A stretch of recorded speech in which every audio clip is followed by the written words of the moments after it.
All right, hello. My name is India Thomas, and today I'll be talking about drug trafficking with Pablo Escobar and the Medellin cartel. So they were one of the biggest, most dangerous, powerful, violent drug organization in history. Today I'll explain how this issue began and the effects on Colombia and the world, and why it still matters today. So, an overview of the current problem with drug trafficking and violence in Colombia today. Violence in Colombia is still a major problem, even though Pablo Escobar died in 1993. New drug cartels and criminal groups have taken over parts of the country. Cocaine production remains high, and many communities are still caught in the middle of violence between the government and drug groups.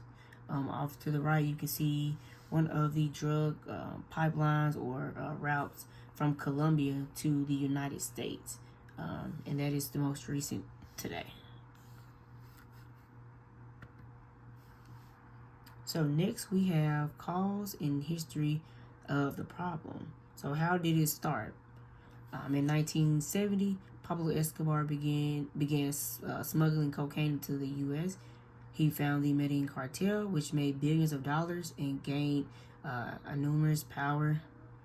Escobar used violence, robbery, and fear to control politicians, police, and the public. His cartel caused thousands of deaths and disturbed the country for years. How did it all begin? Here is a timeline to the right. In 1975, Escobar began smuggling cocaine. In 1980, the Medellin cartel rises to power. In 1987, assassination of the presidential candidate Luis Carlos. He was assassinated by Pablo Escobar crew. And 1993, Escobar is killed by Colombian police.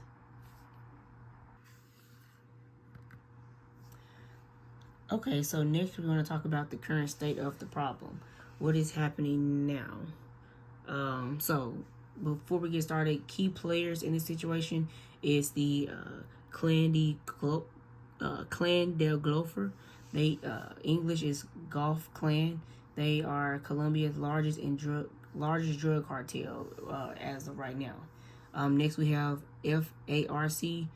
They are leftover rebel groups now trafficking drugs. So they are another trafficking group. And then we have ELN. They are armed group involved in illegal trade.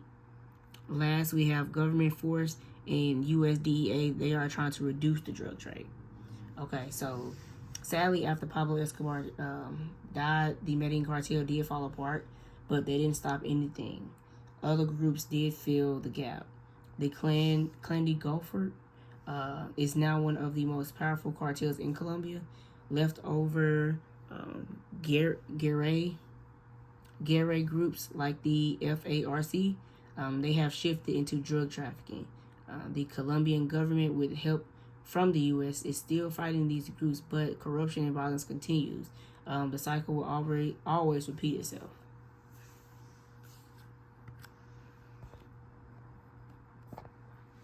So next we have, how does this problem affect groups of people in the rain? How does it affect us in the U.S.? So dealing with the cartel is a lose-lose situation.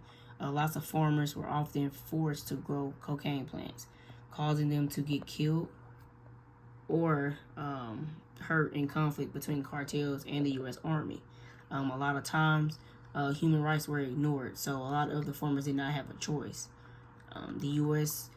Spends billions on drug enforcement and aid to Colombia each year. So, what lesson from history should we consider when thinking about this issue? I think one lesson is that using only force does not solve all problems. As you can see, Pablo Escobar and after him, using force is obviously not working. However, when Pablo Escobar was killed, a new group took his place. I also learned corruption allows these problems to grow. Solutions need to include economic opportunities, education, and strong institutions, not just military action. And last conclusion, why is this topic important? My final thoughts. What did I learn from this? This topic is important because drug trade is still a big issue today. It still hurts millions of people in Colombia and around the world. It's important because it teaches us about the dangers of corruption and violence. Understanding the history of Pablo Escobar and the Medellin cartel, we can work towards a better solution today.